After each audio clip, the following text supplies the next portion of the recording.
नकली पत्नी। मेरा नाम राज है। मैं सुबह से सड़कों पर मारा मारा फिर रहा हूँ। मुझे ऐसी लड़की की तलाश है जो मेरी जिंदगी में एक उम्मीद की किरण बनकर आए। यूं तो मैं अमीर घर का लड़का हूँ, अपने मम्मी पापा का इकलौता बेटा हूँ। मेरे पापा कंपनी के सीईओ हैं। खूबसूरत लड़कियाँ मेरे आसपास घूमती रहती हैं। लड़कियों के मामले में मैं बहुत तेज हूँ। जब जिस लड़की पर दिल आ जाता है उसे अपनी ज़रूरत पूरी कर लेता। आज एक ही दिक्कत हो गई थी। मेरी जिंदगी में एक ऐसी परेशानी आ गई थी जिस वजह से मेरा जीवन 24 घंटों में हमेशा के लिए बदलने वाला था। मेरी शादी बचपन में ही तय हो गई थी। मेरी माँ की दोस्त सुमित्रा की बेटी से मेरी शादी सालों पहले तय हो चुकी थी। उस वक्त हम कोई रईस इंसान नहीं बल्कि मिडिल क्लास फैमिली थे।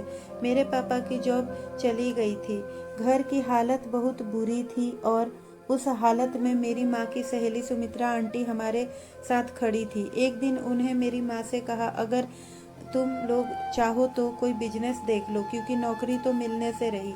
यूं तो तुम्हारे घर का गुजारा नहीं चल सकता। मेरे मम्मी पापा कहने लगे, पर हमारे पास पैसे नहीं है। लेकिन सब तभी सुमित्रा आंटी ने मेरे पापा के हाथों में 2 लाख रख दिए। कहने लगी, इन पैसों से आप अपना कारोबार शुरू करें जीजा जी। उन पैसों से मेरे पापा ने अपना कारोबार शुरू किया था और आज हमारे पास करोड़ों का की बिजनेस है। हम तो सुमित्रा आंटी से काफ़ी रईस बन गए हैं, लेकिन मुसीबत में उन्होंने हमारा साथ दिया था। इसीलिए मेरी माँ भी उनसे एक वचन दिया था कि उनकी बेटी से मेरी शादी करवाएंगे। बचपन में तो उनकी बेटी काफ़ी खूबसूरत थी, पर जवान होते होते मोटी होती चली गई। मैंने उसे कई बार कहा था अपनी सेहत का ध्यान रखो, पर उसके हाथों में यह ना था। मेरी माँ अभी यह चाहती थी कि सुमित्रा आंटी की बेटी काजल से मैं शादी कर लूँ, पर मैं काजल से प्यार नहीं करता। इतनी मोटी होड़ के कारण काजल बदसूरत लगती है और आज हमारे पास करोड़ों की संपत्ति है। मैंने अपनी माँ से कहा, सुमित्रा आंटी जो पैसा से आपकी मदद की थी, क्यों ना आप उसे सूद समेत वापस कर दें। मुझे कुर्बान क्यों करना चाहती हैं? पर मेरे मम्मी पापा उनका एहसान न भूल पाए। कहा, ऐसा नहीं होता है बेटा। पर मेरी जो कुर्बानी देने चले, मुझे समझ नहीं आता था कि इसमें मेरा क्या कसूर है। वह पक्की बात करने सुमित्रा आंटी के घर जाने वाले थे, पर मैं अंदर ही अंदर बहुत परेशान हो गया। मैं इस शादी से बचना चाहता था और उसका उपाय सोचने लगा।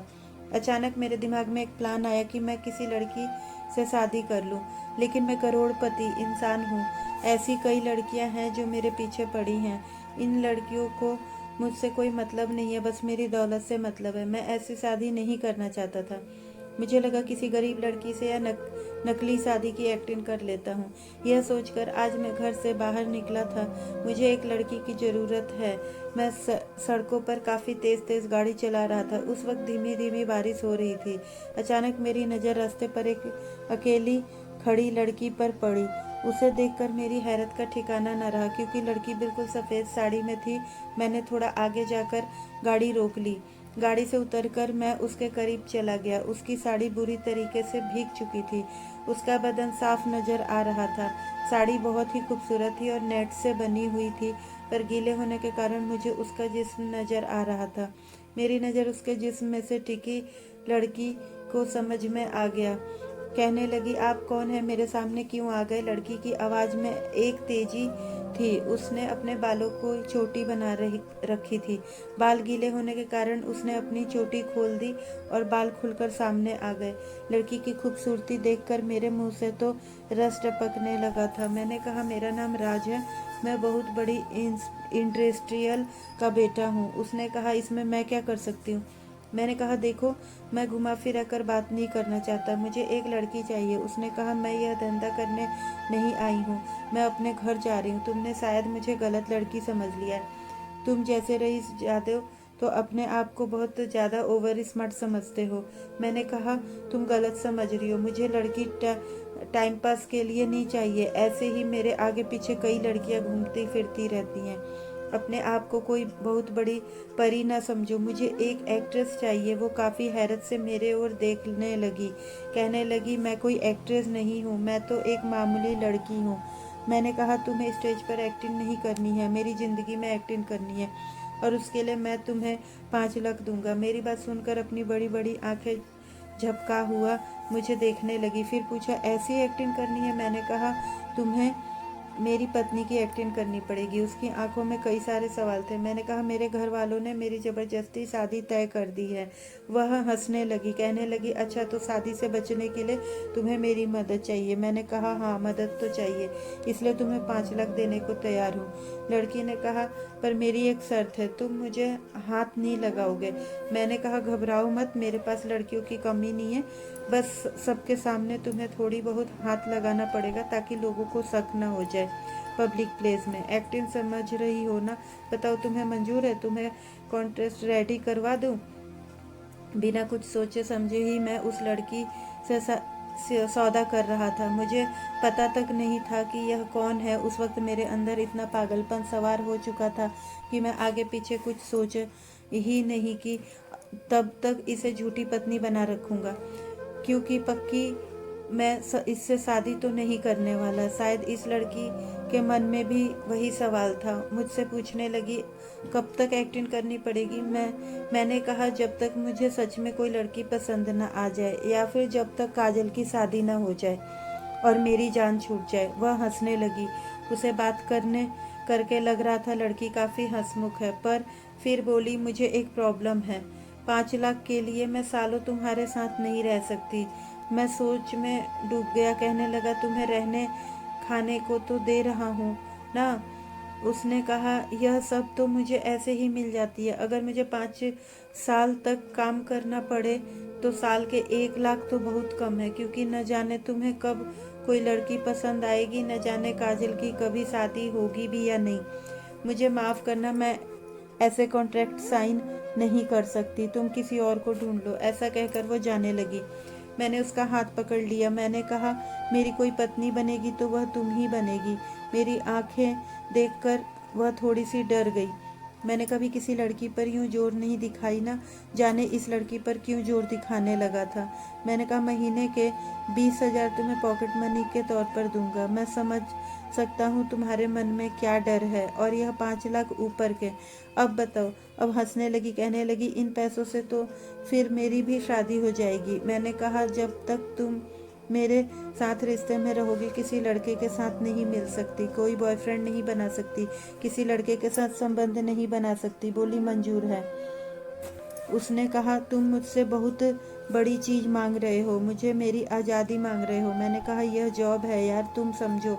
बाद में कोशिश करूँगा, तुम्हें जल्दी मुक्त कर दूँगा।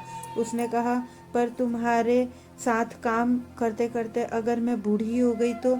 तुम जैसे मन चले लड़कों को कभी कोई लड़की पसंद न आए तो फिर बुढ़ापे में मुझसे कौन शादी करेगा? अब मैं हंसने लगा। उसके सर पर हल्का सा मारते हुए कहा, ठीक है बाबा, 1 साल का कॉन्ट्रैक्ट करेंगे, उसके बाद तुम आज़ाद। अब वह हंसने लगी, कहने लगी, यह हुई ना बात। अब मैं उससे कहा, अब तुम अपना नाम भी तो बता दो। उसने कहा, मेरा नाम सिमरन है। मन ही मन सोचा, सिमरन वेट्स राज। मैरिज पेपर्स में उसके साइन करवा लिए थे, उसे कॉन्ट्रैक्ट साइन भी करवा लिया था। उस रात हम होटल में ही रुक गए थे। अगले दिन मैं सिमरन को अपने साथ लेकर घर आ गया। हम दोनों साथ देखकर मेरे मम्मी पापा हैरत का झटका लगा। कहने लगे, कौन है यह लड़की जो दुल्हन के वेश में हमारे घर पर आई है? मैंने कहा, यह आपके घर की बहू, मेरी पत्नी है सिमरन। मैं सिमरन से बेहद प्यार करता था, उसके बिना जी नहीं सकता था। जब आप लोगों ने मेरी शादी ज़बरदस्ती काजल के साथ करने का फैसला किया तो मैं अपनी जान लेने की सोच रहा था, पर सिमरन ने कहा, मुझसे शादी कर लो, एक बार अपनी मम्मी पापा के बारे में सोचो, और तुम्हें कुछ हो जाए तो वो बेसहारा हो जाएंगे। मेरे मम्मी पापा मेरी ओर देखने लगे। उनके चेहरे पर साफ लग रहा था कि इस शादी से खुश नहीं है। मेरी माँ ने अपनी सहेली सुमित्रा को फ़ोन करके सारी बातें बता दी। मैं भी काजल से कॉल करके कह दिया कि तुम किसी अच्छे लड़के से शादी कर लो। मैं किसी और से प्यार करता था, इसलिए मैं शादी करने के लिए मजबूर हो गया। काजल तो मन ही मन मुझे चाहती थी, या फिर मेरी दौलत को कह नहीं सकता।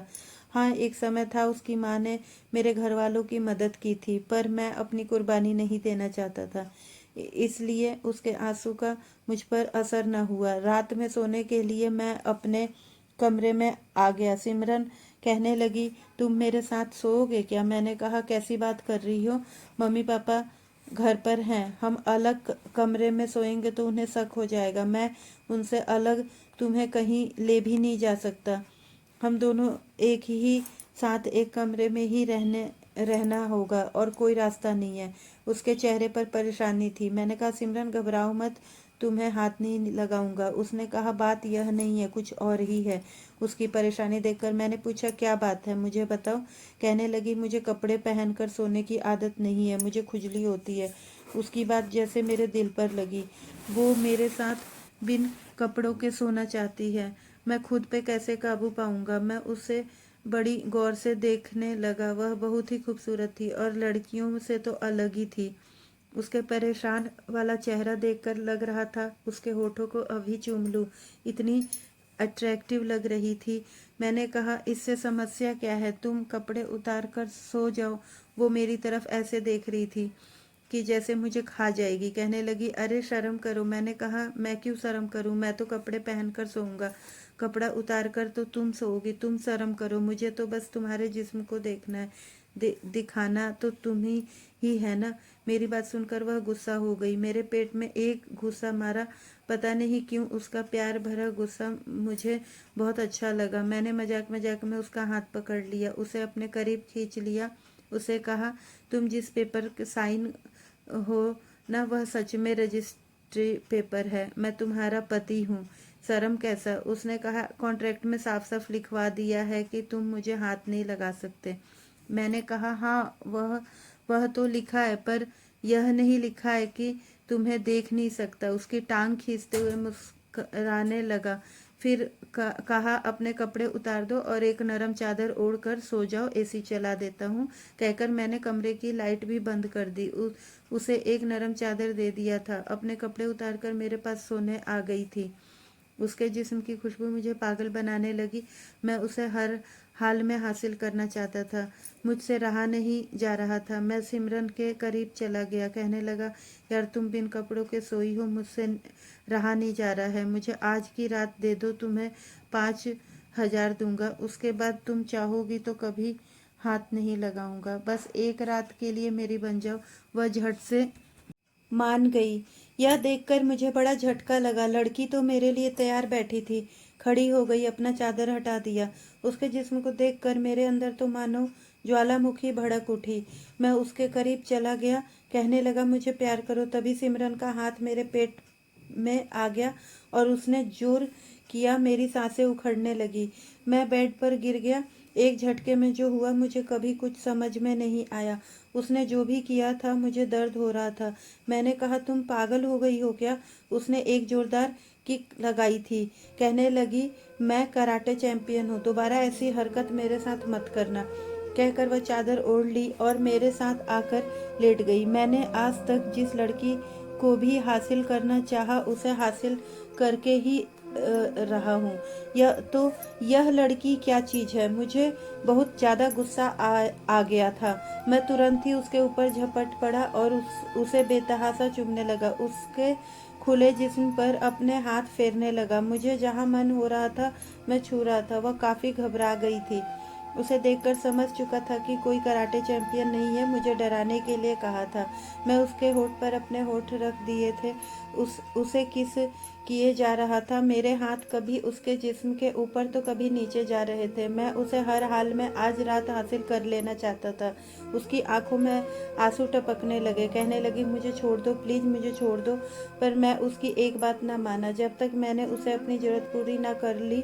अगले दिन सिमरन मुझसे बात भी नहीं कर रही थी। मुझे एहसास हो चुका था कि कल मेरे अंदर जानवर सवार हो गया था।